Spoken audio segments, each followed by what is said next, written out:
Assalamualaikum warahmatullahi wabarakatuh. Pada kesempatan yang berbahagia ini, izinkan saya mengucapkan sepatah dua patah kata kepada kalian semua tentang pendidikan. Pendidikan merupakan proses untuk meningkatkan ilmu dan keterampilan. Pendidikan juga berguna untuk meningkatkan sumber daya manusia, untuk mencetak generasi bangsa yang cerdas dan berkualitas. Pendidikan bukan sekedar proses mentransfer ilmu dari pendidik kepada peserta didik. Pendidikan merupakan aspek penting dalam berbangsa dan bernegara, karena dari sinilah cita-cita dari suatu bangsa akan diteruskan oleh para generasi mudanya. Namun, sekarang kita tidak dapat menutup mata terhadap semua tantangan yang dihadapi sistem pendidikan kita pada saat ini. Aksesibilitas pendidikan yang merata dan kualitas pendidikan yang bermutu masih menjadi permasalahan. Banyak anak yang belum mendapatkan haknya untuk menerima pendidikan berkualitas karena terhalang oleh kemiskinan, jarak geografis, ataupun konflik lainnya. Adanya kesenjangan antara wilayah perkotaan dan pedesaan pun saat ini masih menjadi masalah yang perlu kita selesaikan. Kualitas pendidikan adalah kunci dalam mempersiapkan generasi mendatang untuk menghadapi tantangan masa depan. Kurikulum dan metode pengajaran perlu diperbarui secara berkala agar sesuai dengan tuntutan zaman dan kebutuhan siswa.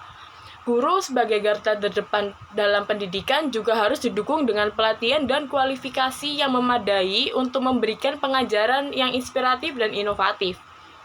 Selain itu, teknologi juga memainkan peran penting dalam memajukan sistem pendidikan kita. Integrasi teknologi dalam pembelajaran dapat meningkatkan efektivitas dan aksesibilitas pendidikan, mempersiapkan siswa untuk hidup di era digital yang terus berkembang pada zaman ini. Masyarakat, pemerintahan, dan lembaga pendidikan swasta pun harus bersatu untuk menciptakan sistem pendidikan yang lebih baik lagi. Kita perlu berinvestasi lebih dalam pendidikan, bukan hanya dalam hal dana, tetapi juga dalam upaya dan komitmen untuk memajukan pendidikan ke tingkat yang lebih tinggi lagi. Tidak ada investasi yang lebih berharga daripada investasi dalam pendidikan. Pendidikan bukan hanya tentang mengisi pikiran dengan pengetahuan, tetapi juga tentang membentuk karakter, etika, dan nilai-nilai luhur. Dengan pendidikan, kita mempersiapkan generasi penerus kita untuk menjadi pemimpin masa depan, pembawa perubahan, serta menjadi pelopor kemajuan bangsa.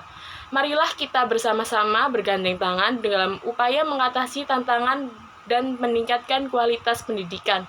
Saya yakin dengan tekad dan semangat kita dapat menciptakan masa depan yang lebih baik untuk bangsa kita melalui pendidikan yang lebih baik pula. Sekian dari saya. Bila ada kesalahan kata ataupun pengucapan, saya mohon maaf. Saya pamit undur diri. Terima kasih. Wassalamualaikum warahmatullahi wabarakatuh.